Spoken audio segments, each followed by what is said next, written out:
I don't expect anyone to believe this story.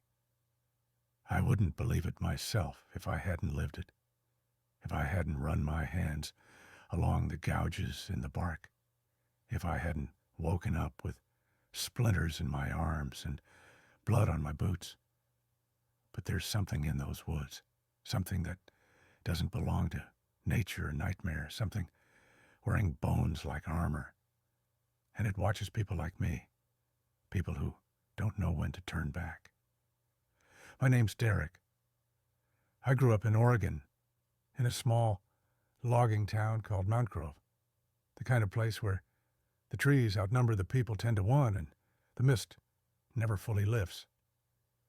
We learned to respect the woods growing up. My dad said you never whistle after dark, you never leave meat uncovered, and you don't walk past the timberline when the fog's too thick to see your feet. I always thought it was just local superstition, things parents said to keep their kids from getting lost or eaten by bears. But I'm not a kid anymore, and what I saw out there wasn't a bear. It was late October when this happened, the kind of cold that makes your skin itch, and I'd been going through a bad stretch. My girlfriend of 4 years left me. My job was on thin ice, and I'd just lost my dog to old age. I needed to get out, clear my head, be somewhere quiet, where I didn't have to pretend everything was fine. So I packed a rucksack, drove east, and hiked out to an old fire lookout cabin that hadn't been used in years. It was a family thing. My uncle used to man it in the 80s, and it was still standing, barely, up in the old-growth forests past Deadwood Ridge. The first day was fine. I hiked 6 miles in, past 2 blacktails, and set up camp by the old ranger station. The silence was heavy, but not oppressive, and I chalked it up to elevation. That night, I sat by a fire, ate canned beans, and read an old paperback I found in my dad's basement. I fell asleep with the fire dying and the stars blinking like cold eyes overhead. But the second night is when it started.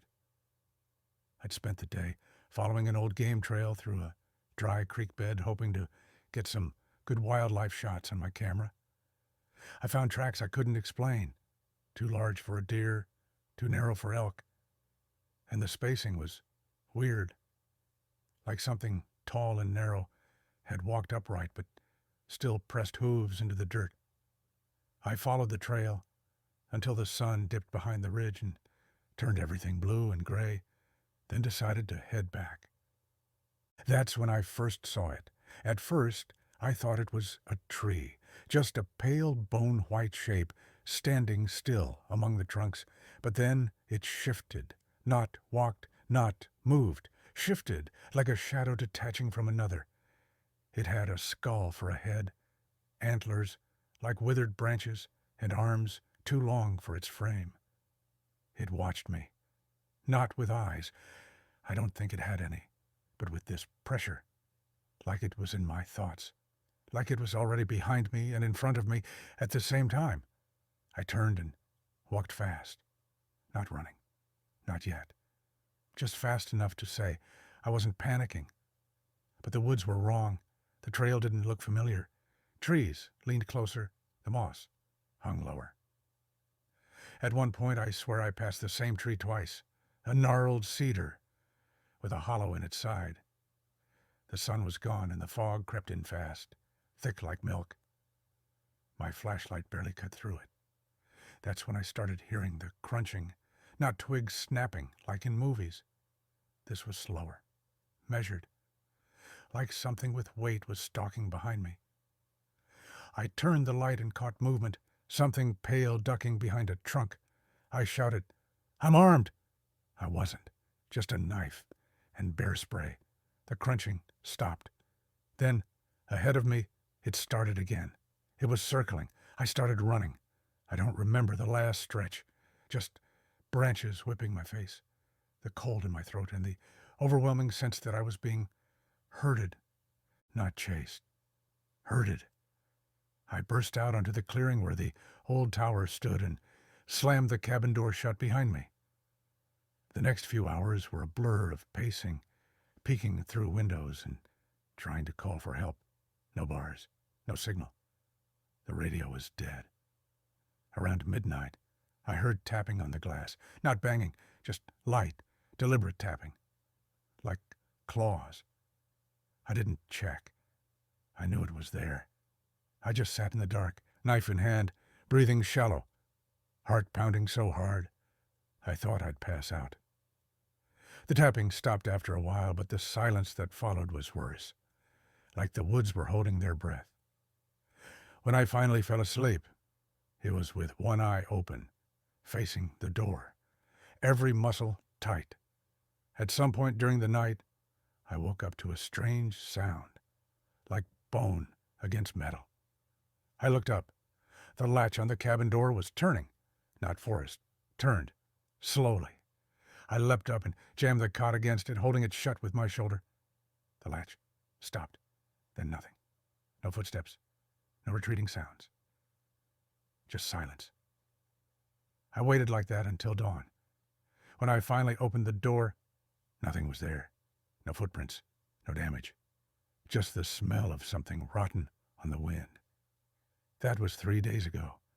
I've tried to leave 5 times. Every time I hike out, I end up back at the tower. Different routes, different trails, different times of day. It doesn't matter. The forest loops or changes. Or maybe I'm the one looping. My watch stopped ticking. My compass spins. At night, I hear it whispering, sometimes outside the door, sometimes in my head. It says my name, over and over. But not like a threat, like a promise, like a homecoming. I found more signs, bones hung in trees, skulls with antlers twisted into knots, symbols carved into the dirt that glow faintly after dark. Once I woke up with a dead bird on my chest, its wings ripped off. No blood, just placed there, like a gift. I don't know what it wants. I don't think it's hunting. I think it's waiting, watching. I've stopped lighting fires. It seems to come closer when I do.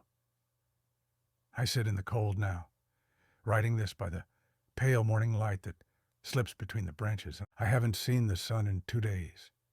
Just gray mist and shadows that shift when I'm not looking. I'm tired. I haven't eaten. Water's low. But I don't think I'm going to die here. I think something worse is going to happen. I think I'm going to forget who I am. I feel it already. Memories going soft around the edges. Names losing meaning. I tried to say my own last name out loud last night, and it didn't sound right. Like it belonged to someone else. There are times now where I catch my reflection in the cracked mirror, and it doesn't blink when I do.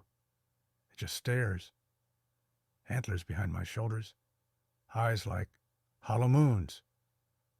I'm not sure how much longer I have. If someone finds this, if anyone does, don't come looking.